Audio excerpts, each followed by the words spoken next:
A mis 68 años, nunca imaginé que mi cumpleaños lo pasaría durmiendo en el piso sucio de un garaje abandonado que olía a aceite de motor, con las palabras crueles de mi hijo resonando en mi mente. ¿Qué harías con una verdadera herencia? Papá sabía que no te servía de nada. Esa noche, con lágrimas en los ojos y la mano temblando, giré una llave oxidada en la cerradura, sin saber que esa puerta escondía el secreto más grande de mi marido. Pero antes de seguir, dale un vistazo si ya estás suscrito al canal y comenta, ¿desde dónde estás viendo este video? Nos encanta saber hasta dónde llegan nuestras historias. Nunca pensé que a los 68 años estaría durmiendo en un garaje abandonado, rodeada del olor a aceite y décadas de tierra. Pero ahí estaba, temblando en la oscuridad, con una llave misteriosa en mis manos y las lágrimas nublándome la vista mientras las palabras crueles de mi hijo seguían dando vueltas en mi mente. No eres más que una viejita inútil, mamá. ¿Qué harías con una verdadera herencia? Todo empezó 3 semanas después del entierro de Roberto, mi marido por 42 años. En la oficina del abogado Chávez, yo usaba el mismo vestido negro del funeral, mientras que Javier, mi hijo, estaba impecable en su traje a la medida. El abogado parecía algo nervioso al prepararse para leer el testamento. A mi hijo, Javier García, le dejo nuestro departamento en la Ciudad de México y mi portafolio de inversiones principal. Sentí un frío que me recorría la espalda. Y luego, casi como un comentario de pasada. A mi amada esposa, Susana García, le dejo la propiedad ubicada en Avenida Industrial, 1420, el garaje y su contenido. ¿Un garaje? Después de 42 años de casados, ¿Roberto me dejaba un garaje? Me quedé tan aturdida que no pude decir nada, demasiado confundida para preguntar por qué. Sentí la mano de Javier en mi hombro, apretando demasiado fuerte mientras se agachaba a susurrar, «No te preocupes, mamá. Yo me encargaré de que estés bien». No tenía ni idea de lo que esas palabras significaban en realidad. Esa misma noche, al volver a lo que yo todavía consideraba mi casa, el penthouse con vista a la ciudad que Roberto y yo compartimos por 15 años, Javier puso mi maleta en la entrada. «Creo que sería mejor si te buscaras otro lugar donde quedarte, mamá. El penthouse es mío ahora. Está en el testamento». El tono de su voz era ese tono de negocios que él había perfeccionado con los años. Frío, calculador. Mañana vienen unos colegas para hablar de cómo renovar la oficina de papá, y necesito empezar a hacer cambios. Pero, ¿a dónde voy a ir? Mi voz salió chiquita, casi un susurro. Javier se encogió de hombros con una crueldad indiferente. Puedes quedarte un tiempo con tía Elena, o siempre te queda ese garaje que papá te dejó. Su risa me dolió como un cuchillo. ¿Por qué te dejó esa basura? Es un misterio para mí. ¿Qué vas a hacer con eso? ¿Poner un taller mecánico a tu edad? Sentí que algo se rompía dentro de mí. Intenté decirle que necesitaba tiempo, que no podía simplemente irme esa noche. Fue entonces cuando dijo las palabras que me marcarían el alma. No eres más que una viejita inútil, mamá. ¿Qué harías con una verdadera herencia? Papá sabía que no te servía de nada. La crueldad fue tan inesperada, tan distinta al hijo que creía haber criado, que me quedé sin palabras. Simplemente agarré mi maleta, mi bolso y la llave que el señor Chávez me había dado después de la lectura, y me fui. Manejé sin rumbo por la ciudad, las lágrimas nublándome la vista. ¿Cómo llegamos a esto? ¿Cómo no me di cuenta en qué se había convertido mi hijo? Las preguntas me daban vueltas en la cabeza mientras por fin llegué a una calle desconocida en el área industrial, mirando un garaje descuidado con un candado en la puerta. Mi mano tembló al meter la llave en la cerradura oxidada. La puerta rechinó al abrirla y el rayo de mi linterna cortó la oscuridad acumulada por décadas. Y entonces me congelé. El interior no estaba lleno de basura ni de herramientas viejas como esperaba. El espacio frente a mí tenía 3 vehículos cubiertos con sábanas que estaban puestas con mucho cuidado. Pero lo que me paró el corazón fue lo que alcancé a ver: la parrilla plateada inconfundible de lo que parecía ser un Aston Martin antiguo. Con los dedos temblorosos, quité la sábana del primer carro, revelando un DB5 de 1964 en un color plata impecable, idéntico al que Sean Connery manejaba en las películas de James Bond que tanto le gustaban a Roberto. El carro brillaba como si acabara de salir de la fábrica, no como si hubiera estado olvidado en este garaje oscuro por años. Roberto, susurré al silencio. ¿Qué estabas haciendo? En 42 años de matrimonio, mi marido nunca había mencionado que coleccionaba autos. Nunca hubo una pista de esa pasión, de esa inversión, de esa vida secreta. El segundo vehículo era un Mercedes-Benz 300 SL Goldwing de 1956, con sus puertas de ala de gaviota y líneas elegantes que eran fáciles de reconocer incluso para mis ojos de no experta. Y el tercero, un Ferrari 275 GTB4 de 1967, su rojo intenso me recordaba al vino que Roberto pedía en nuestros aniversarios. Cada carro tenía un folder de piel con documentos, papeles de propiedad y registros de mantenimiento. Aunque no soy experta, sabía que no eran solo autos bonitos, eran tesoros de museo que valían, ni me lo podía imaginar. Fue entonces cuando vi un sobre pegado a la pared con mi nombre en la letra inconfundible de Roberto. Al lado había un interruptor de luz que, al encenderlo, mostró que este no era un garaje cualquiera. El espacio estaba profesionalmente equipado con sistemas de aire acondicionado, un piso especial y sistemas de seguridad. No era un edificio abandonado, sino un santuario de autos muy bien planeado. Me senté en un sillón de piel que encontré junto a una pared, con el sobre pesado en mis manos. Con el corazón acelerado, lo abrí y empecé a leer. Mi queridísima Susana, si estás leyendo esto, es porque ya no estoy, y descubriste lo que he llegado a considerar mi último regalo para ti. Las primeras palabras de Roberto me hicieron temblar las manos. Respiré hondo y seguí. Primero, tengo que decir que siento mucho el shock y la confusión que debes estar sintiendo ahora. El secreto no era para lastimarte, sino para proteger lo que estaba construyendo para tu futuro. Una lágrima me rodó por la cara. Roberto siempre me cuidó, pero nunca imaginé hasta qué punto. Hace 6 años, cuando me dieron el diagnóstico, los doctores me dieron un máximo de 5 años. Les gané por 1 año, pero sabía que nuestro tiempo juntos era limitado y necesitaba asegurarme de que estarías bien después de que yo me fuera. Dejé de leer, tratando de no llorar. El diagnóstico de insuficiencia cardíaca progresiva había sido terrible. Pero Roberto siempre le restaba importancia, diciendo que teníamos mucho tiempo. Nunca imaginé que había estado planeando su despedida desde el principio. Sé que te estarás preguntando sobre el testamento, sobre por qué le dejé nuestra casa a Javier en lugar de a ti. Créeme, esa decisión me causó más noches sin dormir que mi salud. Mis manos temblaban tanto que tuve que poner la carta en el piso un momento. En la última década vi a nuestro hijo cambiar. El chico ambicioso que criamos se volvió algo diferente, algo más duro y calculador de lo que yo hubiera querido. La verdad es que me daba miedo lo que te pasaría si les dejaba todo a los dos, o incluso si dividía las cosas equitativamente. Javier habría encontrado la manera de controlar los bienes, de administrar tu parte para tu beneficio, como él diría. Una lágrima cayó en el papel, manchando un poco la tinta. Vi cómo te habla cuando cree que no estoy escuchando, cómo ignora tus opiniones y necesidades.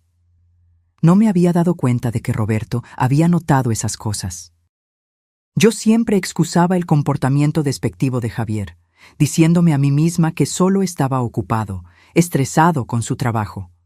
Así que hice esta herencia dividida a propósito. Javier recibió lo que él verá como la parte valiosa, el penthouse, las inversiones que se ven, los símbolos de estatus. Pero lo que estás viendo ahora, mi amor, es la verdadera riqueza. Solo estos 3 autos valen alrededor de 12 millones. ¿12 millones? Miré las 3 máquinas silenciosas, sus superficies brillantes reflejando las luces del techo. Esto no podía ser cierto. Los documentos confirmarán que son originales y encontrarás la información de contacto de Carlos del Bosque, mi distribuidor y asesor de confianza para estas compras. Él puede ayudarte con lo que decidas hacer con ellos. Seguí leyendo, cada palabra revelando más del plan tan bien pensado de Roberto. Pero los autos son solo el principio. En la caja fuerte detrás de nuestra foto en San Miguel de Allende, la clave es nuestro aniversario. Encontrarás los documentos de varias propiedades de inversión que compré en los últimos 6 años, todas puestas en un fideicomiso que se transfiere a tu nombre después de mi muerte. También encontrarás información de cuentas de banco que te darán una vida cómoda por el resto de tu vida. Me levanté sin mucho equilibrio y caminé hacia la foto enmarcada en la pared. Roberto y yo en la calle Aldama, riéndonos mientras un músico callejero nos daba una serenata en nuestro viaje de 35 años de casados. La caja fuerte se abrió con un clic suave al poner la fecha de nuestro aniversario. Adentro encontré un folder gordo y varias memorias USB bien marcadas. El documento principal se llamaba Inventario completo de bienes para Susana García. Lo abrí e inmediatamente tuve que sentarme de nuevo mientras las columnas de números y descripciones de propiedades se movían frente a mis ojos. Edificios de apartamentos en Guadalajara, una propiedad comercial en Monterrey, un pequeño viñedo en la región de Baja California, portafolios de acciones, bonos, inversiones. El valor total al final de la página me dejó sin aliento. Volví a la carta, con las manos temblando. Sé que esto es abrumador y siento mucho haberlo mantenido en secreto. Al principio, era solo un proyecto para no pensar en mi ansiedad por el futuro, pero a medida que el portafolio crecía, me di cuenta de que revelarlo antes de tiempo podría ponerte en peligro si Javier se enteraba de la extensión de estos bienes. Roberto lo había sabido, había anticipado exactamente lo que pasaría, había previsto cómo reaccionaría Javier. Siempre he creído que el carácter se muestra más claramente en los momentos de herencia. Javier está recibiendo una prueba tanto como una herencia. Y tú, mi amor, estás recibiendo los medios para vivir el resto de tu vida exactamente como elijas, sin deberle nada a nadie. Todo mi amor, ahora y para siempre, Roberto. Abracé la carta, las lágrimas saliendo sin control. Después de 42 años de matrimonio, pensé que lo sabía todo sobre mi marido. En vez de eso, parecía que recién ahora estaba descubriendo lo profundo de su amor y su previsión. La ironía no se me escapó. Solo unas horas antes, mi hijo me había echado de la que creía que era mi casa, llamándome viejita inútil, mientras creía que él se había quedado con la herencia valiosa. Qué equivocado estaba en todo. Pasé esa primera noche en un sofá de piel que descubrí en una oficina chiquita al lado. Por la mañana me di cuenta de lo bien que Roberto lo había planeado todo.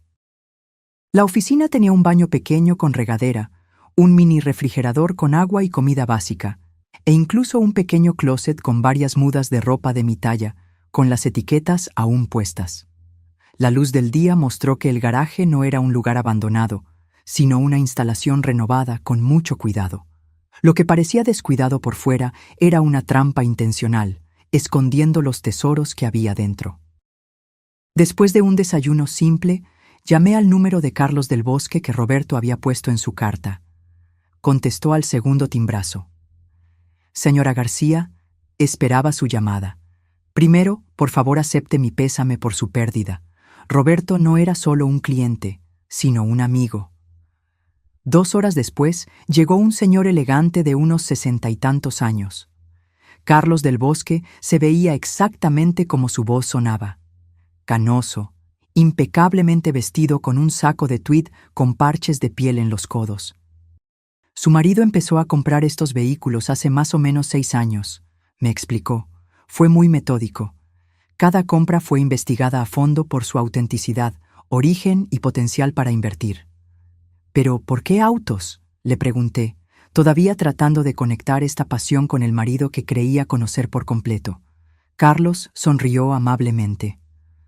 Una vez me explicó, dijo que los autos eran bienes que se podían tocar, eran bonitos y te daban alegría con solo verlos. A diferencia de las acciones o bonos, se podían disfrutar de muchas maneras, como arte, como maravillas de la ingeniería, como objetos históricos y como inversiones.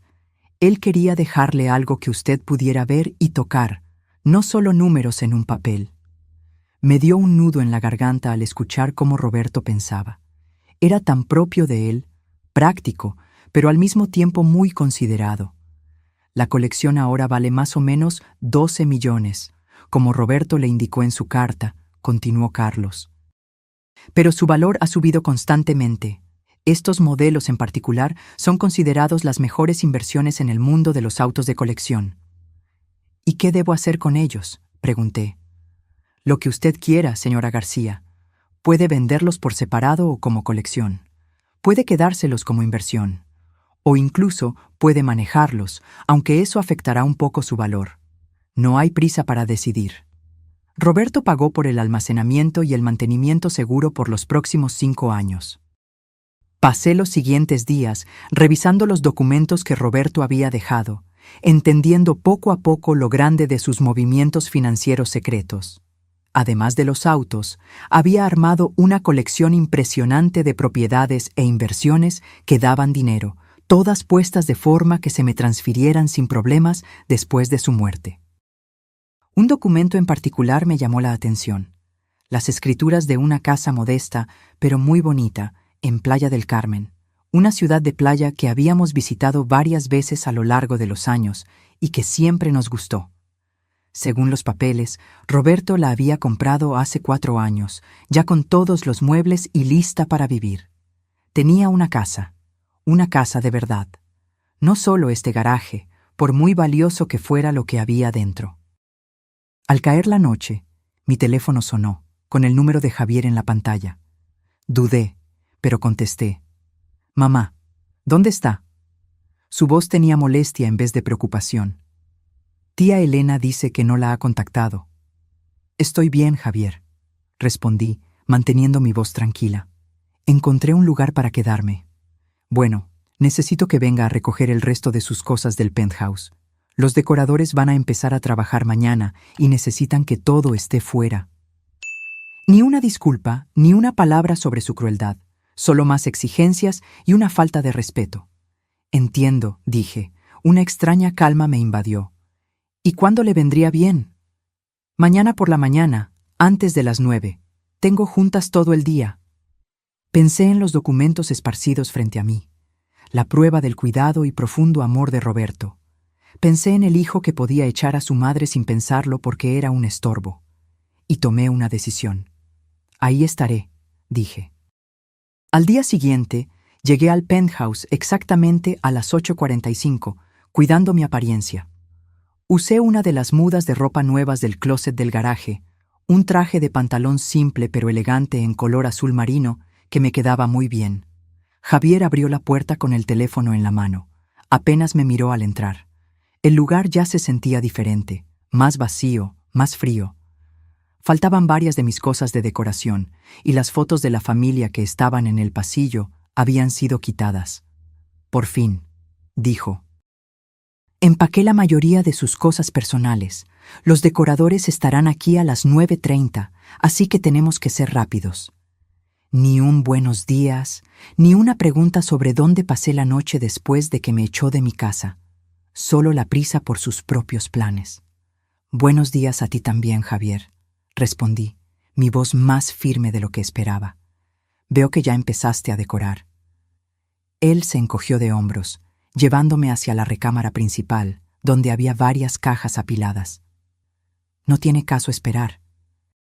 El lugar necesita una renovación completa para que valga más». «¿Para que valga más?», repetí. «¿Planeas venderlo en algún momento?» «Es demasiado grande para una sola persona, y el mercado está bien ahora. Creo que lo voy a renovar, disfrutarlo por 1 año o más, y luego venderlo para ganar bastante». El desprecio casual por la casa que Roberto y yo habíamos hecho juntos me dolió, pero solo asentí. «Ya veo. ¿Y las cosas de Roberto?» Javier señaló vagamente hacia más cajas en la esquina. Me quedé con su Rolex y la colección de mancuernillas.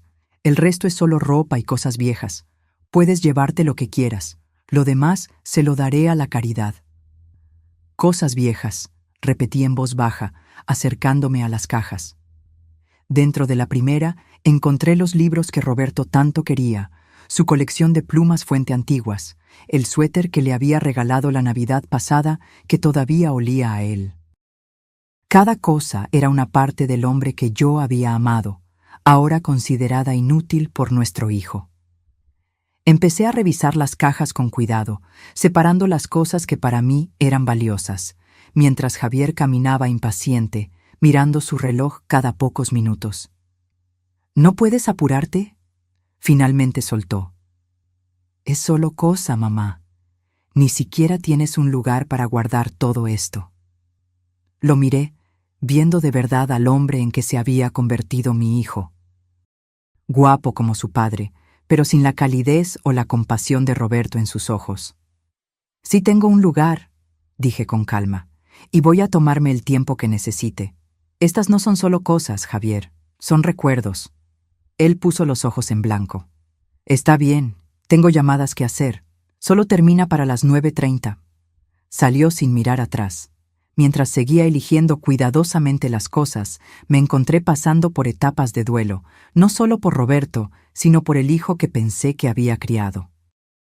Siempre fue así de frío, así de grosero. Simplemente me negué a verlo, poniendo excusas para su comportamiento cada vez más insensible. Roberto lo había visto claro, tan claro que hizo un plan elaborado para protegerme de nuestro propio hijo. En el fondo de un closet encontré algo inesperado, la vieja mochila de piel de Roberto, empujada en una esquina. Adentro había un sobre cerrado con mi nombre y una nota. Si encuentras esto, Susana, es una copia extra de todo lo de la caja fuerte del garaje, por si acaso. Mi marido, tan inteligente y precavido, haciendo copias de seguridad de sus copias de seguridad. Cuando el portero me ayudó a subir mis cosas al carro, miré el edificio por última vez. Sentí una extraña mezcla de tristeza y libertad. El penthouse había sido nuestra casa, llena de recuerdos. Pero nunca había sido de verdad mía de la forma en que Roberto había planeado que el garaje y lo que había dentro fueran. Manejé fuera de la ciudad, hacia la carretera de la costa que llevaba a Playa del Carmen. Era hora de ver la casa que Roberto había preparado para mí, la verdadera herencia que había planeado todo el tiempo. Mientras manejaba, sentí que me quitaba un peso de los hombros. Por primera vez desde la muerte de Roberto, no solo estaba reaccionando a la pérdida y al shock. Estaba yendo a propósito hacia algo nuevo. El viaje a Playa del Carmen calmó algo en mi alma que había estado roto desde la muerte de Roberto. Mientras el camino serpenteaba por los acantilados, ofreciendo vistas del vasto mar azul del Caribe, sentí que respiraba más profundo de lo que había hecho en semanas. Seguí las indicaciones hasta una casa de piedra modesta, medio escondida detrás de unos cipreses ya grandes. La propiedad no era enorme ni ostentosa, pero se sentía acogedora y privada. Una puerta de madera llevaba a un camino que rodeaba un jardín pequeño, pero muy bien cuidado. Con la llave del paquete de documentos, abrí la puerta y entré. El interior me hizo parar en seco. Cada detalle parecía haber sido elegido pensando en mí. La sala tenía libreros integrados alrededor de una chimenea de piedra, con sillones cómodos en los colores y estilos que siempre me gustaron. La luz natural entraba por ventanas grandes, iluminando pisos de madera cubiertos con tapetes hechos a mano. La cocina era moderna pero clásica, con un área de desayunador con vista al jardín. La recámara principal era acogedora en vez de grande, pero se abría a un patio privado con un pedacito de vista al mar entre las propiedades de al lado. Pero fue la oficina chiquita al lado de la sala lo que finalmente me hizo romper. Ahí, encima de un escritorio sencillo, colgaba un cuadro que reconocí al instante, una acuarela del Canal de Venecia, donde Roberto me había propuesto matrimonio, pintada por un artista callejero hace décadas. Habíamos perdido la original en una mudanza hace años, pero aquí estaba una copia perfecta, como si Roberto la hubiera mandado a hacer de mi memoria. Las lágrimas vinieron entonces, no los sollozos desesperados de las últimas semanas, sino una liberación más suave. Roberto había creado este lugar para mí con tanto cuidado, tanta atención a las cosas que me darían comodidad y alegría. Unos toques suaves en la puerta me sacaron de mi trance. Al abrir, me encontré con una señora elegante de unos 70 y tantos años, con un plato tapado en sus manos. «Hola», dijo con calidez. «Usted debe ser Susana. Soy Mariana del Carmen, su vecina. Roberto me pidió que estuviera al pendiente cuando llegara». Parpadeé sorprendida. «¿Usted conoció a Roberto?» Ella asintió, ofreciéndome el plato. «Él vino varias veces en los últimos años, preparando la casa. Soy una de las pocas personas que sabía de su plan. Me hizo prometer no contactarla hasta que usted viniera a reclamar el lugar». Con un té en la cocina, Mariana compartió detalles que llenaron más huecos en mi cabeza. «¿Roberto era tan cuidadoso en hacer todo bien?», explicó. Traía fotos de su casa en la ciudad, tratando de capturar su estilo, mientras creaba algo que encajara aquí en Playa del Carmen. «No tenía idea de que estaba haciendo nada de esto», admití. «Lo mantuvo totalmente en secreto». Mariana asintió pensativa. «Él me lo mencionó. Dijo que era para su protección, aunque no me dio más detalles. Me miró con una amabilidad directa. Dijo que cuando usted finalmente viniera, tal vez necesitaría una amiga. Alguien que entendiera lo que era reconstruir una vida después de una pérdida». En los días siguientes, me acomodé en una rutina tranquila, conociendo la ciudad, a otros vecinos, regresando cada noche a la casa que cada vez se sentía más mía.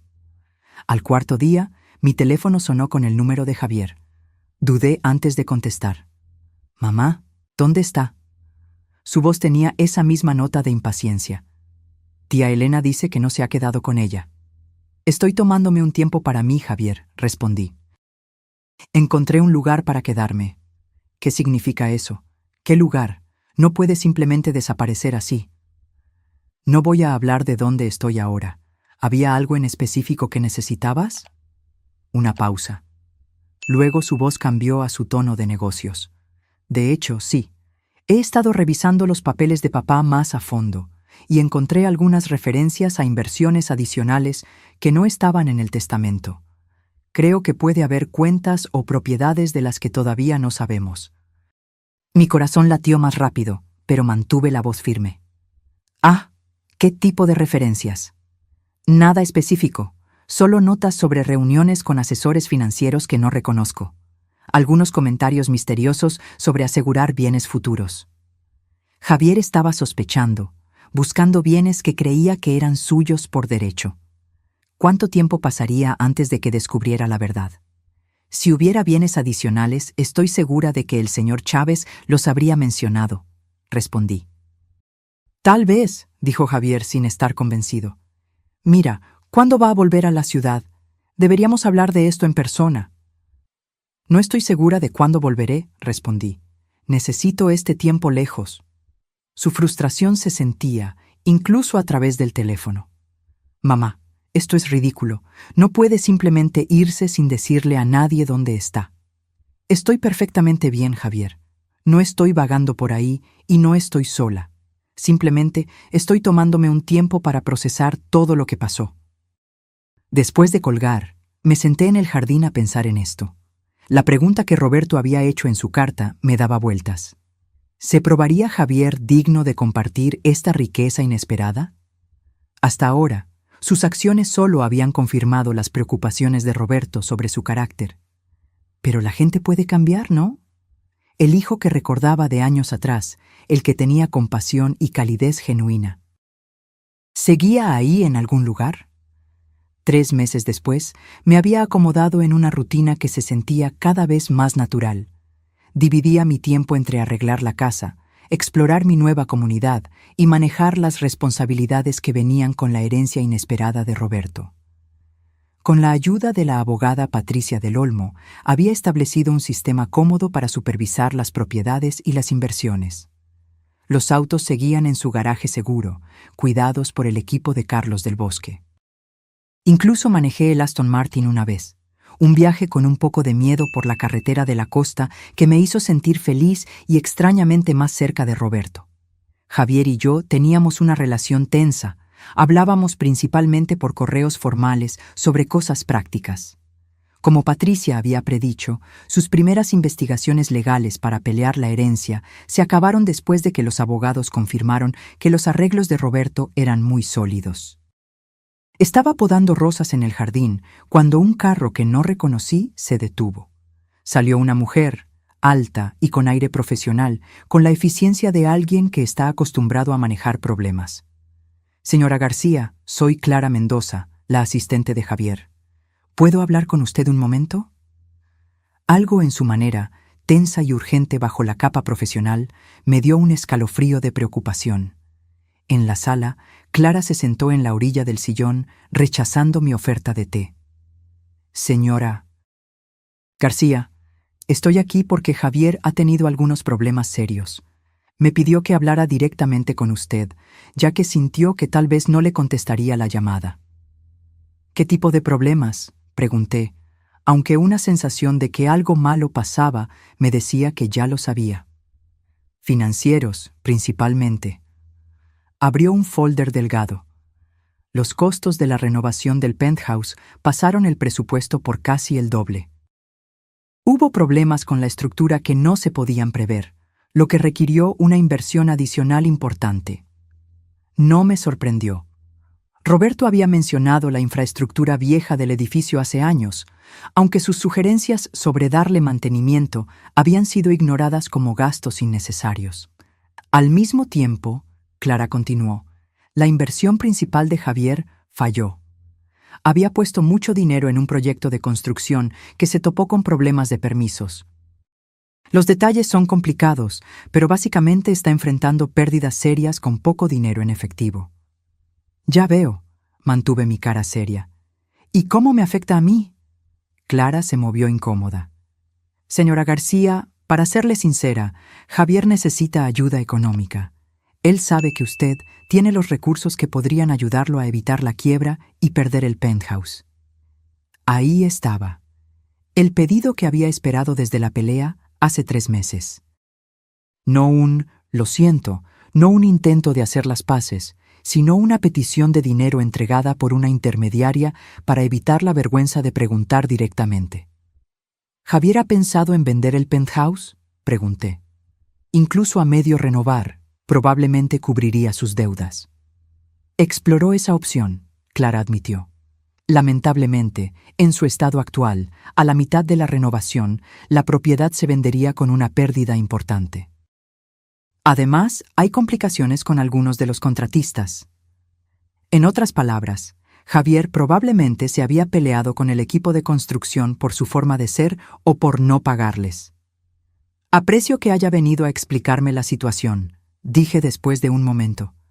Por favor, dígale a Javier que escuché su pedido y lo voy a considerar. Clara se veía sorprendida por la respuesta no tan clara. Señora García, la situación es bastante urgente. El proceso de embargo puede empezar en unas semanas. Lo entiendo. Y necesitaré tiempo para pensar mi respuesta. Es todo lo que puedo ofrecer hoy. A la mañana siguiente, en lugar de llamar a Javier de inmediato, manejé a la ciudad para ver la situación del penthouse por mí misma. El portero, al reconocerme de los años que viví ahí, me dejó subir sin llamar primero. Lo que encontré era serio. La casa, que alguna vez fue elegante, había sido demolida casi por completo en la mayoría de las áreas, con cables y tuberías expuestas, creando un laberinto peligroso.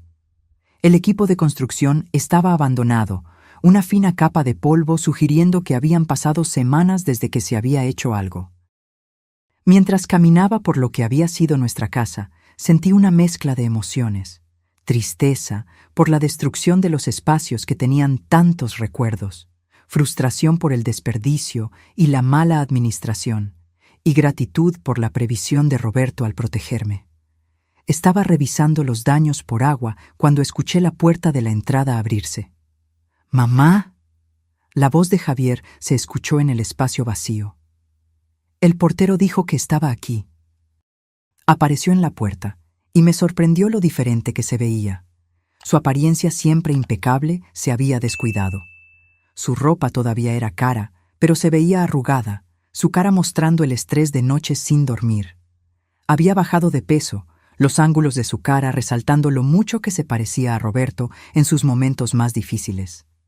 Quería verlo por mí misma, expliqué, señalando la destrucción que nos rodeaba. Javier se pasó la mano por el pelo, un gesto de frustración que reconocí de su infancia. Supongo que Clara le habló ayer. Asentí. Me explicó tu situación financiera. ¿Y? La única palabra tenía un peso de expectativa. Y necesitaba entender la situación completa antes de tomar una decisión. Caminé con cuidado por una pila de cosas que habían tirado. Esto es muy diferente de lo que describiste cuando empezaste las renovaciones. Él se rió. Una risa corta y sin humor. Sí. Bueno, las cosas rara vez salen como uno las planea en la construcción, o en la vida. Javier, dije con amabilidad, ¿qué pasó con el proyecto de inversión? Algo en mi tono debió romper su barrera. Se sentó en un bote de basura volteado, viéndose agotado. Me metí en más de lo que podía manejar. La oportunidad de construcción parecía segura. Apartamentos de lujo en un área prometedora. Las ventas antes de construir ya iban bien. Puse no solo el dinero que tenía, sino que pedí prestado usando otras propiedades, incluyendo el valor futuro que creía que tendría el penthouse. Y entonces una inspección del medio ambiente encontró problemas de contaminación que no se habían dicho. Los costos de limpiar el lugar hicieron que el proyecto no valiera la pena. Los inversores se retiraron. Miré a mi alrededor la destrucción que nos rodeaba, tanto la demolición física como el desastre de la estabilidad financiera de Javier. ¿Por qué no me buscaste antes? ¿Antes de que las cosas llegaran a este punto? Su cara se puso dura. Después de nuestra última conversación, después de enterarme de lo que hizo papá y de tu parte en ello, supongo que orgullo, o ser terco. Los rasgos de la familia García. Ambos son motivadores poderosos, admití. Entonces, Javier dijo después de un momento, tratando de sonar casual, ¿ya tomaste tu decisión sobre ayudarme? Lo miré directamente. Estoy dispuesta a ayudar, Javier, pero no sin condiciones, y no solo dándote un cheque para que pagues tus deudas. Alivio y cansancio lucharon en su cara. ¿Qué condiciones? Necesitamos hablar de esto bien, respondí, caminando hacia la puerta. No aquí, rodeados de la prueba de decisiones tomadas a la ligera. Ven a Playa del Carmen mañana. Hablemos de cómo seguir adelante, que no solo resuelva tu problema inmediato, sino también las cosas que lo causaron. Parecía que quería discutir, presionar por una decisión inmediata, pero la necesidad ganó al orgullo. Está bien, mañana. Javier llegó a la casa exactamente a la hora acordada, a las 11 de la mañana siguiente, su apariencia notablemente más cuidada que el día anterior. Un intento, supuse, de mostrar un control que ya no tenía. Había pasado la mañana preparándome, no solo en mi mente, sino físicamente, arreglando el lugar para nuestra conversación con cuidado. «Tienes una vista preciosa», comentó con rigidez mientras lo llevaba al patio de atrás, donde había puesto sillas cómodas y un almuerzo ligero. «Tu padre eligió bien», estuve de acuerdo. Recordó lo mucho que me gusta la costa. La cara de Javier se puso rara al mencionar a Roberto, pero no dijo nada mientras se sentaba. El patio tenía vista a un jardín pequeño, pero muy bien cuidado, que bajaba suavemente, ofreciendo pedacitos del mar Caribe entre las propiedades de al lado. El ambiente era tranquilo, privado y neutral para la conversación difícil que tendríamos. Después de servirnos té helado a los dos, me giré para mirar a mi hijo directamente. Antes de que hablemos de tu situación financiera, me gustaría mostrarte algo. Le di un folder de piel que había preparado esa mañana, con documentos seleccionados de los archivos de Roberto. Estas son proyecciones financieras y evaluaciones de mantenimiento para el penthouse. le expliqué mientras revisaba las páginas. Tu padre las mandó a hacer hace 3 años, anticipando fallas importantes en los sistemas del edificio. Los cálculos coinciden mucho con lo que encontraste en tus renovaciones. Javier frunció el ceño. Papá nunca mencionó nada de esto. Lo intentó, lo corregí suavemente. Varias veces ignoraste sus preocupaciones, diciendo que era demasiado cauteloso, que eran gastos innecesarios. Te mostró estos informes durante su última visita de Navidad, antes de su diagnóstico. Un destello de reconocimiento cruzó su cara. La molesta evaluación del edificio que seguía mencionando en la cena. La misma. Le di un sorbo a mi té. Roberto no solo estaba siendo cuidadoso, estaba tratando de prepararte para la situación que estás enfrentando ahora. Javier puso el folder a un lado. Su mandíbula se tensó. Si me trajiste aquí solo para decirme, te lo dije, por papá. No, lo interrumpí. Estoy poniendo el contexto para mi decisión de ayudarte. Roberto vio esto venir.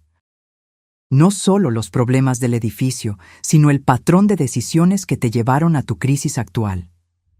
¿Y qué patrón es ese? Su tono era defensivo, pero sentí una genuina confusión por debajo. Priorizar el cómo se ven las cosas en vez de lo que en verdad son, dije simplemente. Buscar ganancias impresionantes en vez de un crecimiento estable, no tomar en cuenta la cautela como pesimismo sin sentido. Lo miré directamente. Las mismas cualidades que te llevaron a echar a tu madre de la casa en lugar de pensar en lo que ella necesitaba al lado de tus planes. Tuvo la decencia de verse avergonzado por un momento. Eso no debía haberlo manejado así. No, estuve de acuerdo.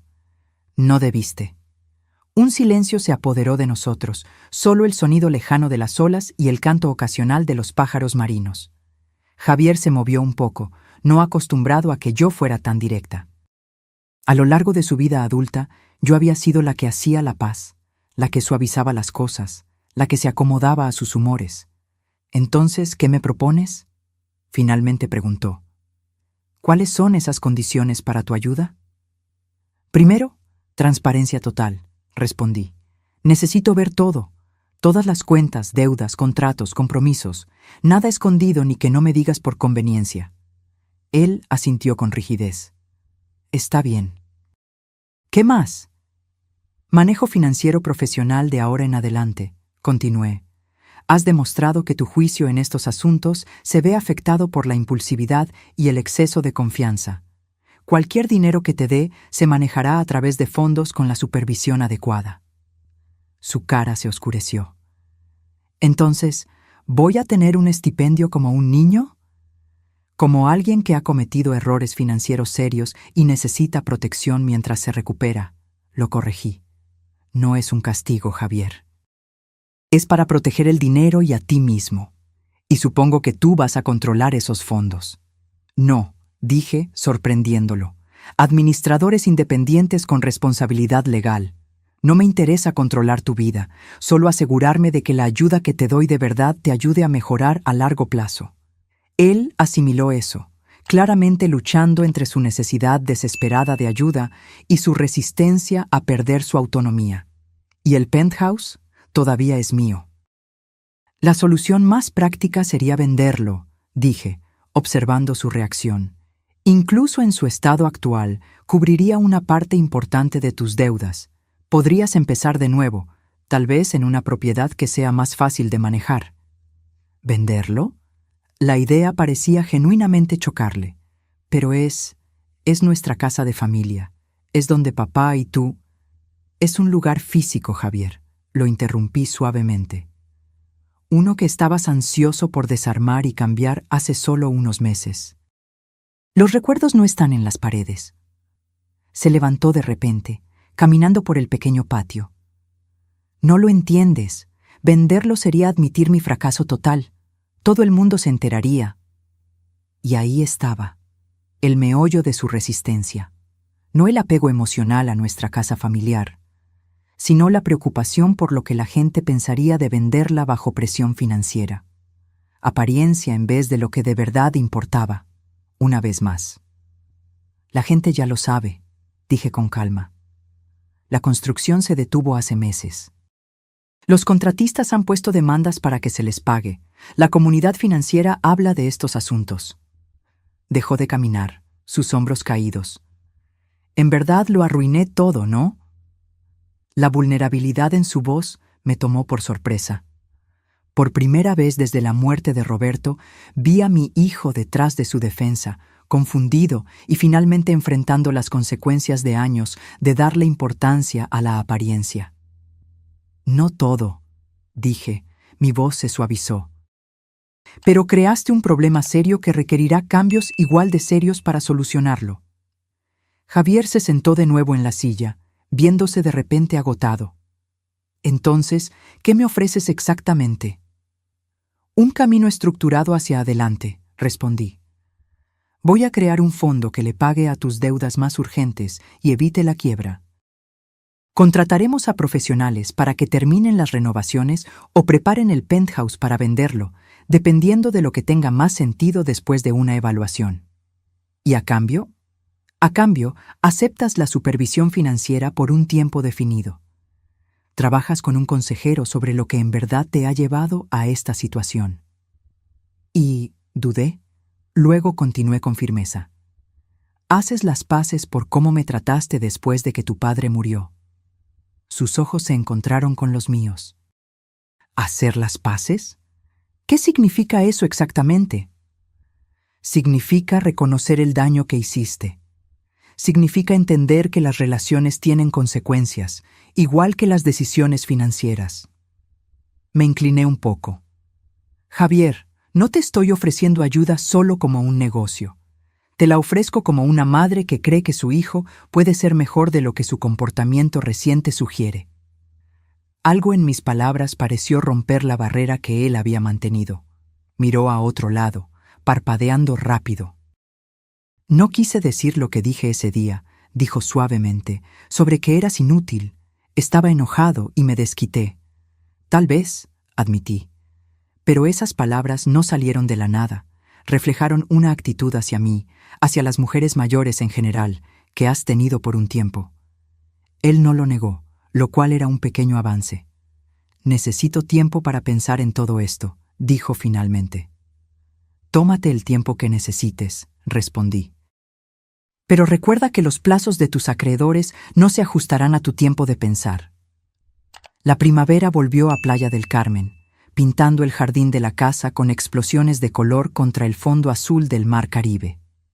Habían pasado 9 meses desde la muerte de Roberto, 6 desde que descubrí lo que había en el garaje, y 4 desde que la crisis financiera de Javier nos obligó a hablar.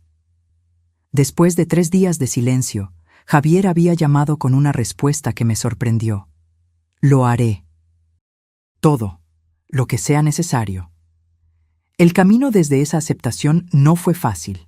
La reestructuración financiera requirió semanas de trabajo intenso con contadores y abogados, revelando la extensión total de los enredos financieros de Javier, algunos mucho peores de lo que él había dicho al principio.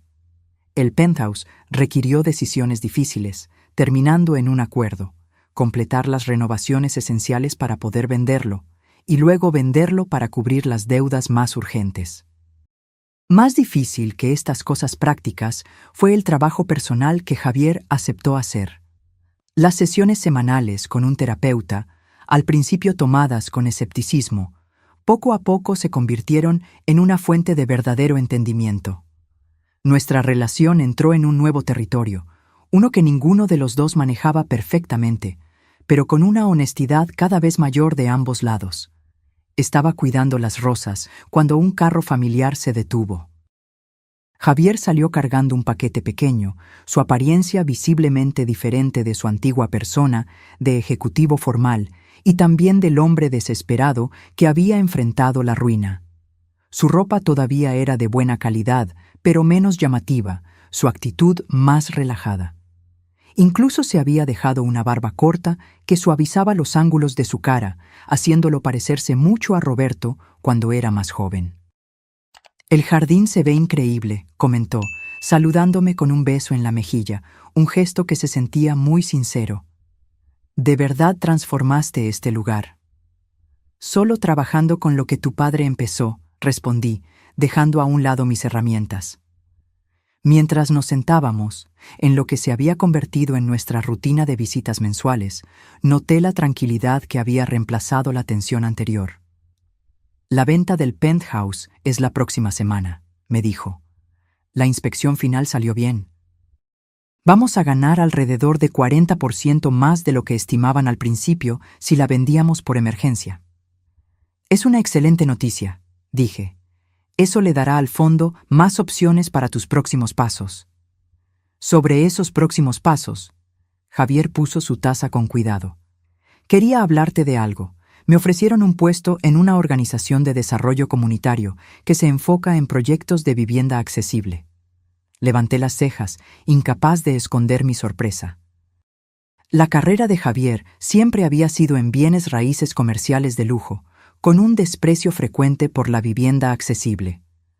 Obviamente es un sueldo mucho más bajo que mis puestos anteriores, continuó, pero el fondo que creaste significa que mis gastos básicos están cubiertos y, dudó, buscando las palabras, se siente como un trabajo importante, usar lo que sé sobre desarrollo para algo más que solo ganar dinero. Eso suena a un cambio importante, dije. ¿Qué te motivó? Javier miró al mar antes de responder. ¿Recuerdas ese proyecto que falló? Los condominios de lujo. El lugar fue vendido a una empresa de vivienda sin fines de lucro. Ahora están construyendo viviendas de ingresos mixtos ahí, bien diseñadas, ecológicas. Estuve ayudándolos de manera informal por unos meses y se encogió de hombros con un gesto de vergüenza y orgullo a la vez. Se me da bien. Los aspectos técnicos del desarrollo sin la presión de maximizar cada centavo. Estudié la cara de mi hijo, notando la emoción genuina mientras describía el proyecto. Parece que encontraste algo que te interesa más que solo tus habilidades de negocios. Papá probablemente pensaría que es irónico, admitió Javier con una sonrisa sincera, que yo terminara trabajando en vivienda accesible después de años persiguiendo mercados de lujo. Creo que estaría satisfecho, lo corregí con amabilidad. Él siempre admiró la habilidad usada para objetivos valiosos. Javier asintió, luego agarró el paquete que había traído. Hablando de papá, en parte por eso traje esto. En la limpieza del penthouse encontramos algunas cosas que pensé que debías tener. Dentro del paquete había una caja de madera chiquita que reconocí al instante. La colección de mancuernillas y sujetadores de corbata de Roberto. Cosas que Javier se había quedado al principio. Las guardé pensando que representaban una conexión con papá, explicó Javier, mirando mientras abría la caja. Pero me di cuenta hace poco de que solo eran cosas. La verdadera conexión con él no está en las posesiones. Debajo de las mancuernillas había algo más. Una bolsita de terciopelo que tenía mi anillo de bodas original, el que creí que se había perdido durante el caos del penthouse. Lo encontré en la caja fuerte de la oficina de papá, dijo Javier mientras yo sacaba el anillo de oro de la bolsita. Junto con esto, me entregó un sobre pequeño con mi nombre escrito en la letra de Roberto. Adentro había una tarjeta. Para nuestro 45 aniversario. El primer anillo fue una promesa de la vida que construiríamos. Este celebra la vida que creamos. Todo mi amor para siempre. Escondido en la tarjeta había un recibo de una joyería para un anillo de eternidad, con la fecha de solo unas semanas antes de la última hospitalización de Roberto. Un regalo que no vivió para darme. ¿Estaba planeando con anticipación incluso entonces? Dije suavemente, las lágrimas nublándome la vista, siempre pensando en momentos futuros. El joyero todavía tenía el pedido, dijo Javier. Lo recogí para ti. Sacó una caja pequeña de su bolsillo y me la dio. Dentro había un delicado anillo de zafiros y diamantes. Sencillo, elegante, exactamente mi estilo. Las piedras atraparon la luz de la primavera, mandando prismas que bailaban sobre la mesa del patio. ¡Ay, Roberto!, susurré, poniéndome el anillo en el dedo al lado de mi anillo de bodas original. Se veían perfectos juntos, el oro simple del principio, las gemas de un camino ya recorrido. Javier miró en silencio, dejándome este momento de conexión con su padre. Cuando finalmente lo miré, vi algo en su cara que no había visto en años. Una suavidad, un respeto que no se sentía impaciente. Cuando se preparó para irse, Javier se detuvo en la entrada del jardín. Quería preguntar: ¿qué pasó con esos autos, los del garaje que papá te dejó? Sonreí, recordando mi conversación reciente con Carlos. Me voy a quedar con el Aston Martin. A Roberto le hubiera encantado saber que a veces lo manejo por la costa. Los otros se van a vender y el dinero se va a dividir entre una fundación que apoya la educación financiera y un fondo para tus futuros hijos, si es que tienes. Futuros hijos, repitió Javier pensativo. Eso es optimista. Tu padre siempre fue un optimista en el fondo, respondí. Debajo de sus planes prácticos estaba la creencia de que la gente puede crecer, puede ser una mejor versión de sí misma si se le da la oportunidad correcta.